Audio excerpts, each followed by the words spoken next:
Assalamualaikum warahmatullahi wabarakatuh. Di sini saya akan mempresentasikan dari kelas organisasi komputer.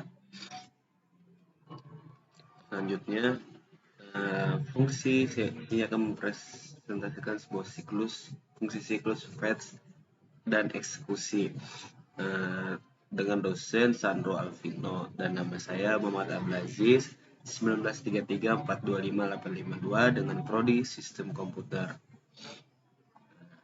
Di sini yang pertama adalah fungsi siklus fetch dan eksekusi, pertemuan 6 dan 7. Fungsi siklus fetch dan eksekusi. Siklus fetch eksekusi pada setiap siklus instruksi, CPU awalnya akan membaca instruksi dari memori. Terdapat register dalam CPU yang berfungsi mengawasi dan menghitung instruksi selanjutnya yang disebut program counter PC. PC akan menambahkan satu hitungannya setiap kali CPU membaca instruksi-instruksi. Instruksi yang dibacakan akan dibuat dalam register instruksi IR. Instruksi-instruksi di dalam bentuk kode biner yang dapat diinterpretasikan oleh CPU kemudian melakukan aksi yang diperlukan. Jadi CPU ini mengolah sebuah data yang diberikan dan yang kita inginkan. Dia akan mengolah sebuah data biner yang akan menjadi sebuah huruf dan lain semacamnya. Aksi-aksi ini dikelompokkan menjadi 4 kategori, yaitu CPU, memori perpindahan dari data dari CPU ke memori dan sebaliknya. CPU I/O berpindah data dari CPU ke modul I/O dan sebaliknya. Pengolahan data CPU membentuk sejumlah operasi aritmatika dan logika terhadap data. Kontrol merupakan instruksi untuk mengontrol fungsi atau kerja. Jadi dari 4 ini semuanya untuk mengolah sebuah data seperti itu. Selanjutnya ada fungsi interrupt. Fungsi interupsi salah satunya adalah sebuah mekanisme menghentikan atau mengalihkan sementara pengolahan instruksi dalam CPU kepada rutin interupsi, yang mana tujuan secara umumnya yaitu manajemen pengeksekusian rutin instruksi agar efektif. Jadi fungsi ini adalah supaya pengeksekusinya rutin instruksi agar efektif, jadi agar terurut, tidak teracak dan tidak berantakan seperti itu.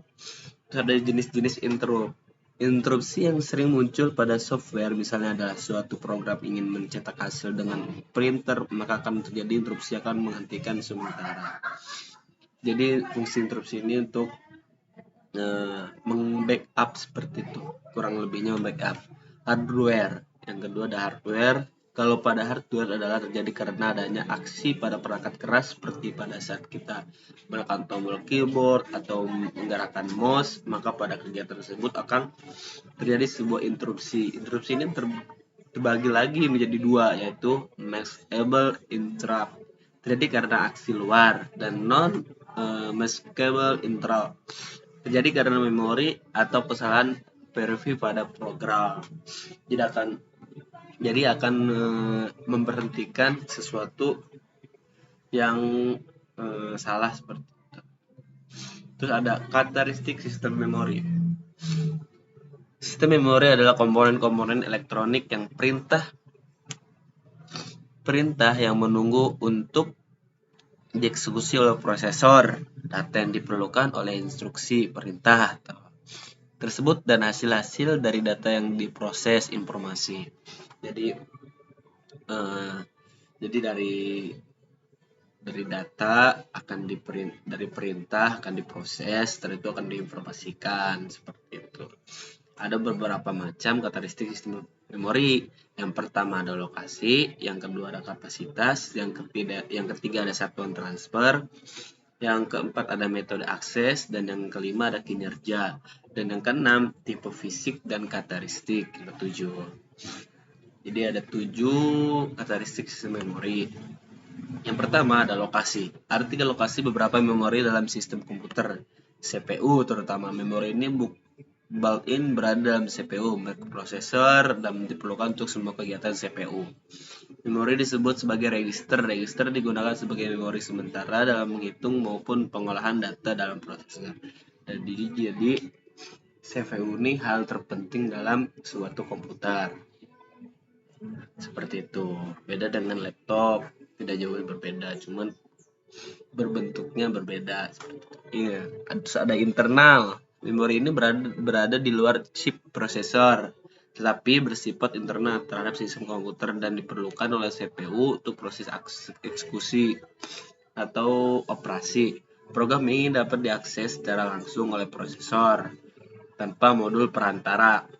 Jadi internal ini lebih ke penyampaian langsung terhadap CPU, pengoperasiannya langsung seperti itu. Dan ada eksternal. Memori ini bersifat eksternal terhadap sistem komputer dan tentu saja berada di luar CPU. Mungkin bisa seperti hardware dan diperlukan untuk menyimpan data atau instruksi secara permanen. Memori ini tidak diperlukan di dalam proses eksekusi sehingga tidak dapat diakses secara langsung oleh prosesor. Seperti itu. Selanjutnya ada yang kedua, kapasitas. Ukuran Word. Kapasitas memori internal maupun eksternal biasanya dinyatakan dalam bentuk bit. 1 bit itu sekitar 8 bit atau Word.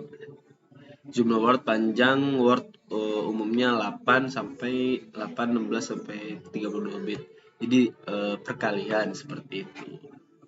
Perkalian dari 8 kali 2 16 kali 2 seperti itu. Yang ketiga ada satuan transfer.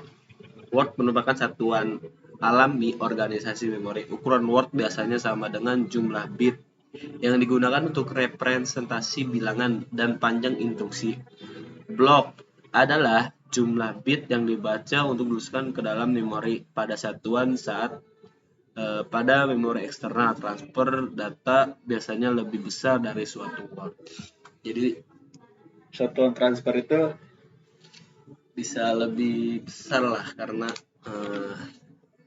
mengolah data supaya lebih baik.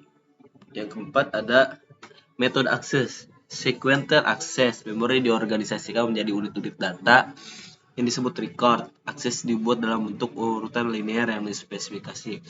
Informasi pengalaman dipakai untuk menerima record untuk membantu proses pencarian.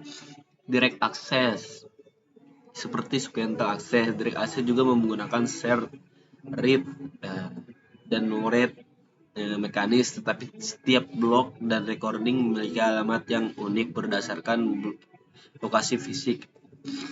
Gitu. Terus ada random access. Setiap lokasi dapat dipilih secara random dan diakses serta dialamati secara langsung. Waktu untuk mengakses lokasi tertentu tidak tergantung pada urutan akses sebelumnya dan bersifat konstan. Ada associative access. Setiap word dapat dicari berdasarkan pada isinya dan bukan berdasarkan alamatnya.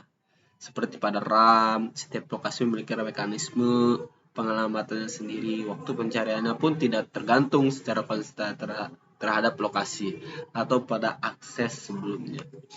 Yang kelima ada akses waktu. Bagi RAM, waktu akses adalah waktu yang dibutuhkan untuk melakukan operasi baca atau tulis. Sedangkan bagi non-RAM, waktu akses adalah waktu yang dibutuhkan untuk melakukan mekanisme baca tulis pada lokasi tertentu. Tidak jauh berbeda, cuman fungsi dari prosesnya itu sedikit sama, cuman sedikit berbeda karena proses dari waktu. Waktu siklus. Waktu siklus adalah waktu akses ditambah dengan waktu transit hingga sinyal hilang dari saluran sinyal atau untuk menghasilkan kembali data bila data ini dibaca secara instruktif. Transfer, laju pemindahan. Transfer rate adalah kecepatan pemindahan data ke unit memori atau ditransfer dari unit memori bagian RAM. Transfer rate sama dengan 1 waktu siklus. Terus ada yang 6, tipe fisik semikonduktor. Di sini terbagi menjadi 2 untuk tipe fisik semikonduktor. Memori ini memakai teknologi LSI atau VLSI, Very Large Scale Integration. Memori ini banyak digunakan untuk memori internal, misalnya RAM, seperti itu. Terus magnetik. Memori ini banyak digunakan untuk memori eksternal, yaitu untuk disk atau pita magnetik atau semacam perangkat yang mendukung. Yang terakhir ada karakteristik fisik, volatile dan non-volatile. Pada memori volatile, informasi akan rusak secara alami atau hilang bila daya listrik dimatikan. Selain itu, pada memori non-volatile, sekali informasi direkam akan tetap berada di sana tanpa mengalami kerusakan sebelum dilakukan perubahan. Jadi volatile itu secara otomatis akan hilang ketika listrik mati, dan non-volatile sekali akan merekam ketika akan tersimpan ketika listrik maupun mati gitu. Erasable dan non-erasable. Erasable artinya isi memori dapat dihapus dan digantikan dengan informasi lain. Isi memori dapat dihapus dan diganti dengan informasi lain. Memori semikonduktor yang tidak terhapus dan volatile adalah ROM, seperti itu.